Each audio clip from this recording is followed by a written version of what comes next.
देखो काफी बच्चों के मिड टर्म एग्जाम्स के जो डेट्स है ना वो वैरी होते जा रहे हैं। एग्जैक्ट डेट्स क्या रहने वाले ये मैं नहीं जानता, बट मैं ये जरूर जानता हूँ कि आज से कम 20 डेज हर एक स्टूडेंट को प्रिपेयर करने के लिए मिलने वाले हैं। और बस इन 20 डेज में मैं आपको मास्टर बना दूंगा जिसमें आप आपके मिड टर्म एग्जाम्स के लिए कॉन्फिडेंटली रेडी हो जाओगे। दोस्तों मैं सौरभ एडुकेटर में आप सबका स्वागत करता हूँ। आज के वीडियो में हम लोग बात करेंगे कि अगले 20 दिनों के लिए यानी कि अगले 20 डेज में मिड टर्म एग्जाम्स की प्रिपरेशन परफेक्ट कैसे करनी चाहिए, जिसमें वीडियो की शुरुआत एक लाइक से जरूर होनी चाहिए। इसमें एक्चुअल 20 डेज का प्लान क्या रहेगा इसको जानने से पहले हमें हमारा गोल डिसाइड करना पड़ेगा इस मिड टर्म एग्जाम्स के प्रति। इस मिड टर्म एग्जाम्स के प्रति हमारा क्या गोल रहना चाहिए उसे डिसाइड करेंगे। कैसे डिसाइड करना है वो मैं खुद आपको बताऊंगा। तो बेसिकली आज की वीडियो के थ्रू हम लोग 3 मेजर गोल्स को डिसाइड करेंगे, ठीक है। सबसे पहले अगर गोल की बात करूं तो जो भी सिलेबस मिड टर्म एग्जाम्स के लिए पूछा जा रहा है उस पूरे सिलेबस में से बस 70 to 80% ऑफ द सिलेबस को जो है हम लोग प्रिपेयर करेंगे। सबसे पहला गोल क्या कह रहा है कि हम लोग जो भी सिलेबस पूछा जा रहा है उस सिलेबस के 70 to 80% ऑफ द सिलेबस को जो है वो प्रिपेयर करेंगे, बट अच्छे से प्रिपेयर करेंगे, परफेक्टली प्रिपेयर करेंगे। देखो इस 70 to 80% सिलेबस में वो टॉपिक्स है, फिर वो चैप्टर्स रहेंगे जिनको प्रिपेयर करने के बाद हमारा कॉन्फिडेंस बढ़ना चाहिए इस एग्जाम में, ठीक है। अब जैसे जैसे एग्जाम्स पास आ रहे हैं वैसे वैसे बच्चे डर रहे हैं, उनका कॉन्फिडेंस गिर रहा है, बट ये 70 to 80% ऑफ सिलेबस ऐसा रहना चाहिए जिससे आपका कॉन्फिडेंस बढ़ा रहे। ये ऐसे टॉपिक्स है, फिर ऐसे चैप्टर्स को कवर करेंगे जिसके क्वेश्चंस को जब पेपर में हम लोग अटेम्प्ट करेंगे ना तो हम लोग रिप्रेजेंटेशन आंसर्स का बढ़िया तरीके से कर पाए। ऐसे टॉपिक से फिर ऐसे चैप्टर्स को हम लोग प्रिपेयर करेंगे। और अगेन यहाँ पे इस 70 to 80% ऑफ सिलेबस में ऐसे टॉपिक से फिर ऐसे चैप्टर्स को प्रिपेयर करेंगे जिसमें हाफ ईयरली के बाद या फिर मिड टर्म्स के बाद बोर्ड्स में जब आप प्रिपेयर करोगे तो उसके लिए लो एफर्ट की जरूरत होगी। जैसे कि एग्जाम्पल के तौर पर मैं बताता हूँ, 5 चैप्टर्स अगर पूछे जा रहे हैं मिड टर्म्स में, ठीक है। इन 5 में से अगर आप 3 चैप्टर्स को भी परफेक्टली प्रिपेयर कर पाते हो तो ये 3 चैप्टर्स ऐसे 3 चैप्टर्स रहने चाहिए। अगर इन 3 चैप्टर्स को बोर्ड्स के लिए प्रिपेयर करेंगे तो उसमें बहुत कम एफर्ट की जरूरत होगी। उस तरह से हमें अभी इसको प्रिपेयर करना है। Is that clear for you? क्यों हमें 70 to 80% ऑफ द सिलेबस को प्रिपेयर करना है? क्योंकि अगर आप 100% सिलेबस को प्रिपेयर करते हो, अगर आप 100% ऑफ द सिलेबस को प्रिपेयर करते हो, गोल अगर आपका 100% ऑफ द सिलेबस को रखते हो प्रिपेयर करना, और दिन कितने बात किए हैं आपके पास 20 से 25 दिन, तो 20 से 25 दिनों में 100% सिलेबस आप ढंग से प्रिपेयर नहीं कर पाओगे। हर एक चैप्टर आधा अधूरा प्रिपेयर होगा जो कि कुछ काम का नहीं है। बात अगर दूसरे गोल की करें, ठीक है, सेकंड गोल की बात करें तो जिस प्रकार से 70 to 80% ऑफ द सिलेबस हम लोग प्रिपेयर कर रहे हैं उसी प्रकार से इस एग्जामिनेशन में 70 to 80% ऑफ द मार्क्स ही हम लोग कंसिडर करेंगे। 70 to 80% ऑफ द मार्क्स ही हम लोग कंसिडर करेंगे। Is that clear for you? क्यों? अभी मैं आपको बताता हूँ। देखो सबसे पहले तो ये हाफ ईयरली के जो मार्क्स है, फिर जो मिड टर्म एग्जाम्स के जो मार्क्स है, आपके क्लास 10 के बोर्ड्स के बाद जो फाइनल मार्क्स आने वाले फाइनल मार्कशीट में उसमें कंसीडर नहीं होने वाला है, ठीक है। This examination is part of your academics जिसमें आपको टेस्ट करा जा रहा है। इसलिए सबसे पहले तो हम लोग हमारा 70 to 80% ऑफ द मार्क्स का ही टारगेट रखेंगे, क्योंकि सिलेबस ही हम लोग 70 to 80% कंसिडर कर रहे हैं तो मार्क्स भी 70 to 80% ही कंसिडर करने वाले हैं। हाँ, अगर कुछ बच्चे 80% से ज्यादा स्कोर भी कर पाते हैं even though preparing for only 70 to 80%, तो वो चेरी ऑन द केक है जिसमें आपका स्किल वर्क या फिर एक्स्ट्रा एफर्ट जो है वो काम आने वाला है। Is it clear for you? तीसरे गोल की अगर बात करूं जो हमें डिसाइड करना है, जिससे हमें रखना है मेरे सामने, दैट इज इस एग्जाम में ये जो मिड टर्म एग्जाम है, इस एग्जाम में हमारा एफर्ट जो रहेगा, हमारा जो एफर्ट रहेगा दैट शुड बी 100%, ठीक है। इस एग्जाम के प्रिपरेशन में भी और इस एग्जाम को अटेम्प्ट करते समय भी हमारा एफर्ट जो है दैट शुड बी 100%, ठीक है। हालांकि आपने 70 to 80% ही सिलेबस प्रिपेयर किया है, बट जब आप पेपर को अटेम्प्ट करोगे तो आपको 100% पेपर को अटेम्प्ट करना है, ठीक है। सारे क्वेश्चंस को अटेम्प्ट करके आना है, अपना एफर्ट जो है वो 100% देना है, बिना सोचे अबाउट योर मार्क्स। आपके मार्क्स को कंसिडर करे बिना हमें अपना 100% एफर्ट यहाँ पे देना है। और जो भी गलती हम लोग इस मिड टर्म एग्जाम्स की प्रिपरेशन में कर रहे हैं, पेपर को अटेम्प्ट करते कर रहे हैं, पेपर को रिप्रेजेंट करते समय कर रहे हैं, उन सारे गलतियों को हम लोग एक्सेप्ट करेंगे मिड टर्म्स के बाद और उन गलतियों पे काम जरूर करेंगे ताकि ये गलतियां बोर्ड एग्जाम्स में रिपीट ना हो पाए। अब अगर बात करें एक्चुअल 20 डेज प्लान के बारे में, तो इन 20 डेज को 3 स्लॉट्स में मैंने डिवाइड किया है, ठीक है। सबसे पहला slot is for 8 days, second slot again 8 days का रहेगा और थर्ड स्लॉट 2 दिन का नहीं, थर्ड स्लॉट विल बी आपका 4 दिन का, ठीक है। यहाँ पे गलती से 2 दिन मैंने लिख लिया है, थर्ड स्लॉट आपका रहेगा 4 दिन का, ठीक है। अब देखो यहाँ पे कैसे कंसिडर करना है वो भी मैं बताता हूँ। ये 20 डेज जो आप पढ़ने वाले हो, अगले 20 डेज के लिए जो सेल्फ स्टडी आप प्लान करने वाले हो, हर दिन 4 आवर्स का सेल्फ स्टडी आपको प्लान करना है। नो मैटर कितना आपका होमवर्क है, नो मैटर आपका कितना असाइनमेंट पेंडिंग है, नो मैटर कितना प्रोजेक्ट वर्क पेंडिंग है, नो मैटर कोचिंग में कितना समय आप दे रहे हो, मुझे कुछ नहीं पता। मुझे बस इतना पता है कि अगर कुछ अच्छा प्रिपेयर करना है, कुछ अच्छा अचीव करना है अगले 20 दिनों के बाद प्रिपेयर करके, तो 4 घंटे of self study by hook और बाय क्रूप आपको देना ही देना है, ठीक है। अगेन आपको कमेंट सेक्शन में वही सारे रीजंस नहीं देना है कि सर कोचिंग की वजह से टाइम नहीं मिल पा रहा है, होमवर्क की वजह से टाइम नहीं मिल पा रहा है। व्हाट आई वुड सजेस्ट कि कोचिंग, होमवर्क, असाइनमेंट अगर जरूरी नहीं है तो अगले 20 दिनों के लिए ड्रॉप कर दीजिए और अगले 20 दिनों के लिए कम से कम 4 घंटे का सेल्फ स्टडी आपके दिमाग में आपको रखना ही रखना है, जिसमें जो पहला स्लॉट है 8 दिन का, उसमें आपको 32 आवर्स मिलेंगे, कम से कम 32 आवर्स अकॉर्डिंग टू 4 आवर्स। अगले स्लॉट में अगेन 32 आवर्स आपको मिलेंगे और थर्ड स्लॉट में 4 डेज के accordingly 16 hours of self study आपको मिलेगा। तो कुल मिला के आपको 80 आवर्स मिलने वाले हैं प्रिपेयर करने के लिए इन 20 दिनों में। तो ये 80 आवर्स बहुत इंपॉर्टेंट 80 आवर्स रहेंगे, कम से कम 80 आवर्स की तो ज़रूरत है। जिस बच्चों को ज़्यादा एफर्ट लेना है 80 आवर्स में वो ज़्यादा ऐड कर सकता है, बट हर एक स्टूडेंट को कम से कम 80 आवर्स आपको अचीव करना है, यही आपका टारगेट रहेगा। और इस टारगेट को लिख के अपने रूम में अभी चिपका दीजिए क्योंकि आपको ये फॉलो करना है। अब अगर हम लोग बात करें सबसे पहले स्लॉट की, जहाँ पे 8 डेज प्रिपरेशन के लिए मिल रहा है और जो समय आपको मिल रहा है दैट इज अप्रोक्सीमेटली 32 आवर्स। अब देखो सबसे पहली चीज़ पहले स्लॉट के बारे में जानना है कि इन 8 दिनों में हम लोग उन टॉपिक्स, उन चैप्टर्स को कंसीडर करेंगे, उन टॉपिक्स से फिर उन चैप्टर्स को प्रिपेयर करेंगे जो आपके हिसाब से, हर एक स्टूडेंट के हिसाब से, हर एक स्टूडेंट का अलग अलग पॉइंट ऑफ व्यू हो सकता है, बट हर एक स्टूडेंट के हिसाब से वो चैप्टर्स ईजी रहेंगे, ठीक है। वो चैप्टर्स कम टाइम और एफर्ट कंज्यूम करेंगे, ऐसे चैप्टर्स लेने चाहिए, ठीक है। यानी कि पहले 8 दिनों में हम लोग उन चैप्टर्स को पढ़ेंगे जो आपके हिसाब से इजी है, जिसको आपके हिसाब से कम टाइम और कम एफर्ट की जरूरत है, जिससे आपका कॉन्फिडेंस बना रहे, ठीक है।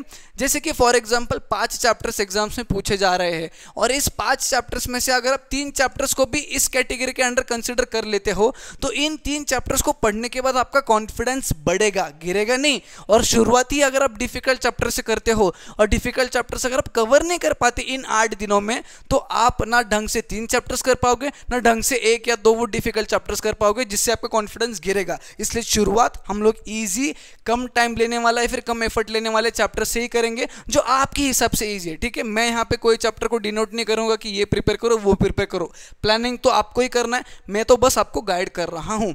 दूसरी चीज यहाँ पे ये समझनी है कि हमारा जो गोल है इस कैटेगरी में दैट शुड बी कि आउट ऑफ 5 चैप्टर्स, अगर 5 चैप्टर्स फॉर एग्जांपल पूछे जा रहे हैं, 5 चैप्टर्स अगर एग्जामिनेशन में पूछे जा रहे हैं एक पर्टिकुलर सब्जेक्ट के, तो इस 5 चैप्टर्स में से 2 से 3 चैप्टर, 2 या 3 चैप्टर्स हम लोग इस कैटेगरी के अंडर कंसिडर करेंगे और इन 8 दिनों में ये 2 से 3 चैप्टर्स को प्रिपेयर करेंगे, परफेक्टली प्रिपेयर करेंगे, जिससे हमारा कॉन्फिडेंस बना रहे, बढ़ा रहे। Is that clear for you? हमारा गोल रहेगा कि अगर 5 चैप्टर्स पूछे जा रहे हैं तो 2 या 3 चैप्टर्स हमारे कंप्लीट हो ही जाना चाहिए।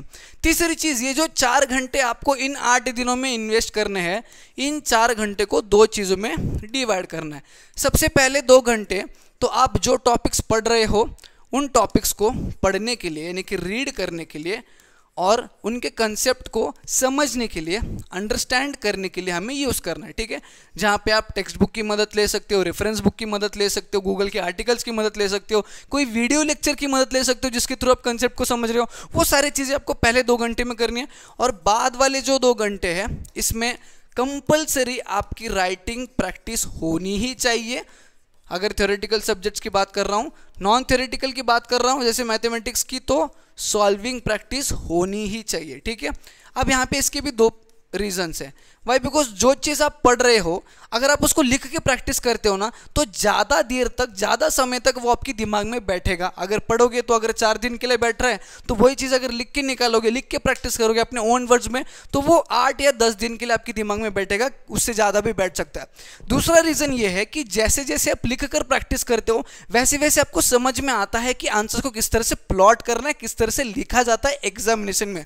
अगर लिखने की प्रैक्टिस है ही नहीं, सारा सब कुछ बस पढ़ के समझ के जा रहे हो, तो आपको पता नहीं होगा कि किस तरह से आंसर्स लिखना है, और गलत अगर फॉर्मेट में आंसर लिखते हो तो वहां पे मार्क्स आपके कटेंगे। इसलिए 2 घंटे कंपल्सरी राइटिंग प्रैक्टिस और सॉल्विंग प्रैक्टिस को देना ही देना है at any cost. Is that clear for you? चौथी चीज, इन 8 दिनों में सारे सब्जेक्ट्स कंसिडर आपको करने हैं, यानी कि सारे सब्जेक्ट्स को इक्वल इंपॉर्टेंस देना है, ठीक है? तो जो प्लानिंग आपका रहेगा, मतलब जो प्लानिंग आपका रहेगा वो बहुत बढ़िया रहना चाहिए, ठीक है? जैसे कि for example Monday to Monday, अगर मंडे टू मंडे आपका प्लानिंग है 8 डेज का, तो इस मंडे से लेके उस मंडे तक हर एक दिन कौन से सब्जेक्ट, कौन से 2 सब्जेक्ट या फिर कौन से 1 सब्जेक्ट आप हर रोज कंसिडर करने वाला हो, उसको प्लान करके लिखना पड़ेगा, ठीक है? जैसे कि मंडे से आपकी शुरुआत हो रही है फर्स्ट 8 डेज के लिए, तो आपके स्टडी टेबल के सामने अगले 8 डेज का प्लानिंग आपका चिपका रहना चाहिए कि इस मंडे इस सब्जेक्ट के ये चैप्टर्स, ट्यूसडे इस सब्जेक्ट के ये चैप्टर्स, वेडनेसडे इस सब्जेक्ट के ये चैप्टर्स। इस प्रकार से आपका प्लानिंग रहना चाहिए और उस प्लानिंग को 100% सिंसियरली फॉलो करना आना चाहिए। Is that clear for you? यही 4 चीजें आपको करनी है सबसे पहले 8 दिनों में। अब अगर हम लोग बात करें अगले स्लॉट की, सेकंड स्लॉट की, जहां पे अगेन 8 डेज का समय मिल रहा है, 8 डेज का टाइम मिल रहा है और अप्रोक्सीमेटली 32 आवर्स का टाइम हमें मिल रहा है। अब सबसे पहले चीज हमें ये जानना है कि यहाँ पे हम लोग उन चैप्टर्स को या फिर उन टॉपिक्स को कंसिडर करेंगे, उन चैप्टर या फिर उन टॉपिक्स को कंसिडर करेंगे जिसमें थोड़ी सी ज़्यादा अगर हम लोग प्रैक्टिस करते हैं, ठीक है?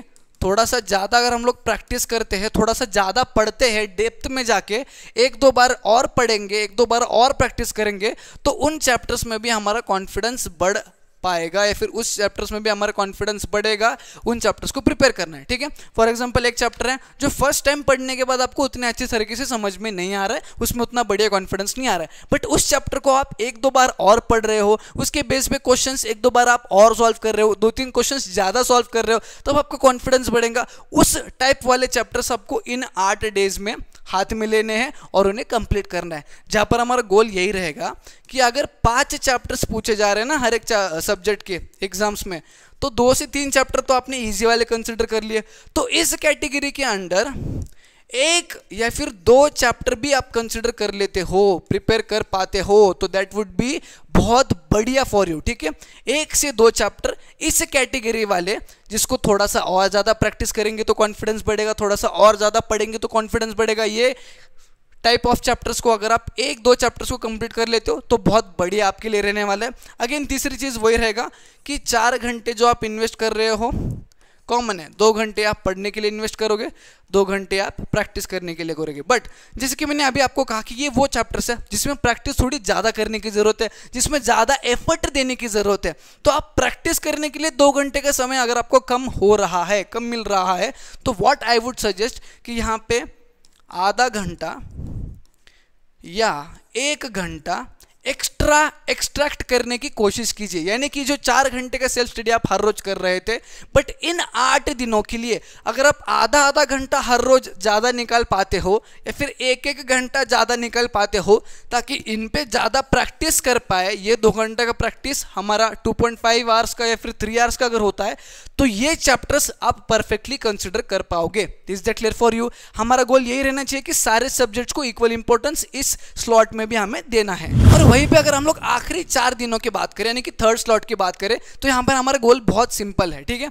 सबसे पहले तो जान लीजिए कि इन 4 दिनों में जितना भी सिलेबस आपका हाफ ईयरली या फिर मिड टर्म एग्जाम्स के लिए पूछा जा रहा है, उस पूरे सिलेबस को हम लोग टेक्स्ट बुक से पढ़ेंगे, ठीक है? टेक्स्ट बुक से रीड करेंगे या फिर सॉल्व करेंगे। कैसे? अभी मैं आपको बताता हूं। देखो, समझो 5 चैप्टर्स आपके एग्जामिनेशन में पूछे जा रहे हैं, हर एक सब्जेक्ट के अप्रोक्सीमेटली 5 चैप्टर्स अगर पूछे जा रहे हैं, और इन 5 चैप्टर्स में से 3 से 4 चैप्टर्स अगर आपने प्रिपेयर कर लिए हैं, तो उन 3 से 4 चैप्टर्स को अगर आप थ्योरेटिकल चैप्टर्स को अगर आप टेक्स्ट बुक से पढ़ते हो तो आपका रिविजन होगा। बात तो सही है, ठीक है? बात तो सही है ना कि जो चैप्टर्स को आपने प्रिपेयर कर लिया है, 3 चैप्टर्स को प्रिपेयर कर लिया आउट ऑफ 5 चैप्टर्स, उनको अगर टेक्स्ट बुक से फिर से एक बार पढ़ते हो तो आपका रिवीजन होगा। ठीक है, बचे हुए 2 चैप्टर जिसको आपने प्रिपेयर ही नहीं किया है, कंसीडर ही नहीं किया है, हाथ भी नहीं लगा है, उनको एक बार अगर टेक्स्ट बुक से पढ़ते हो तो उनमें से जो इजी टॉपिक्स है, उन डिफिकल्ट चैप्टर्स में से या फिर उन छोड़े हुए चैप्टर्स में से जो इजी टॉपिक्स है उसको पढ़ के, थोड़ा बहुत पढ़ के समझ में अगर आता है तो इसके बेस्ड क्वेश्चंस पूछे जाएगा तो हम लोग सॉल्व तो कर पाएंगे ना। ये एक्स्ट्रा एफर्ट है ना हमारा। तो इसके लिए हमें सबसे पहले तो टेक्स्ट बुक पढ़ना है। 5 चैप्टर्स दिए तो 5 ही चैप्टर्स को टेक्स्ट बुक से पढ़ना है, जिसमें पहले प्रिपेयर किए हुए चैप्टर्स का रिवीजन हो जाएगा। नॉन प्रिपेयर किए हुए चैप्टर्स के इजी टॉपिक्स हम लोग पढ़ सकते हैं, छोटे छोटे चीज़ें पढ़ के दिमाग में बैठ सकती है, जिसकी बेस पे एमसीक्यू या फिर कोई ऑब्जेक्टिव या फिर इजी क्वेश्चन पूछा जाता है तो हम लोग लिख पाएंगे उसके बारे में। Is that clear for you? अगर मैं बात करता हूँ, ये तो थ्योरेटिकल सब्जेक्ट का हो गया, ठीक है, ये थ्योरेटिकल सब्जेक्ट का हो गया, जिसमें science 1, science 2, history, political science और बाकी के सारे सब्जेक्ट्स हो गए। अगर नॉन थ्योरेटिकल की बात करूँ, नॉन थ्योरेटिकल अगर मैथमेटिक्स की बात करूँ तो मैथमेटिक्स में अगेन 4 से 5 चैप्टर्स अगर पूछे जा रहे हैं तो हर चैप्टर्स के सॉल्व्ड एग्जांपल्स को हम लोग पहले देखेंगे। ठीक है, सॉल्व्ड एग्जांपल्स को देखने के बाद वो जो कंसेप्ट आपने पढ़ा था, जिसकी बेस्ड आपने क्वेश्चन सॉल्व किया था, वो एक बार ट्रिगर हो जाएगा सॉल्व्ड एग्जांपल देखने के बाद। सॉल्व्ड एग्जांपल देखने के बाद हर एक एक्सरसाइज से 2 से 3 रैंडम क्वेश्चंस उठाना है और सॉल्व करना है। ठीक है, सबसे पहले तो हमें क्या करना है, सॉल्व्ड एग्जांपल्स देखने हैं, ठीक है, रीड करने हैं।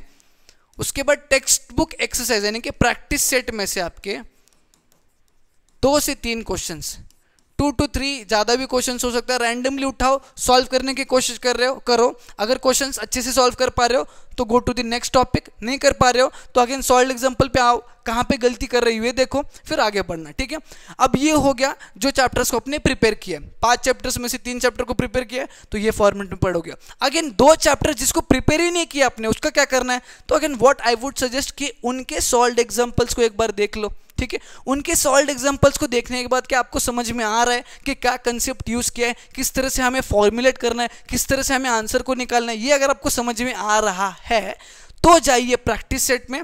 और प्रैक्टिस सेट में जाने के बाद सबसे इजी क्वेश्चंस जिसमें बहुत कम एफर्ट की जरूरत है, उन इजी क्वेश्चंस को सॉल्व करने की कोशिश कीजिए। बिल्कुल डिफिकल्ट क्वेश्चन या फिर ऐसे क्वेश्चन जिसमें एफर्ट की जरूरत है उसमें नहीं जाएंगे। जो बहुत इजी है, जिसमें बहुत कम एफर्ट है, फिर ना के बराबर एफर्ट की जरूरत है, depending on the solved examples, अगर हो पा रहा है तो सॉल्व कीजिए, नहीं हो पा रहा है तो छोड़ दीजिएगा। इस चीज को कंटिन्यू कीजिए, जिनको प्रिपेयर किया है उन चैप्टर्स को कंटिन्यू कीजिए और आपके 20 डेज के प्रिपरेशन को कंप्लीट कर दीजिए। बस that's all for today's video. ये जो फॉर्मेट मैंने आपको बताया, इस फॉर्मेट को अगले 20 डेज तक सिंसियरली फॉलो करना, फिर आपको कोई नहीं रोक पाएगा पेपर बढ़िया अटेम्प्ट करने से। और हाँ, एक चीज जरूर ध्यान में रखना, ये वीडियो जैसे आपने देखा है वैसे अपने दोस्तों के साथ जरूर शेयर करना है, ताकि ये 20 डेज का स्ट्रेटेजी उनको भी पता चले, वो भी इंप्लीमेंट कर पाए। बाकी वीडियो अगर अच्छा लगा हो तो एक लाइक जरूर करना, नहीं तो चैनल को सब्सक्राइब करके जाना। हम लोग मिलेंगे न्यू वीडियो में।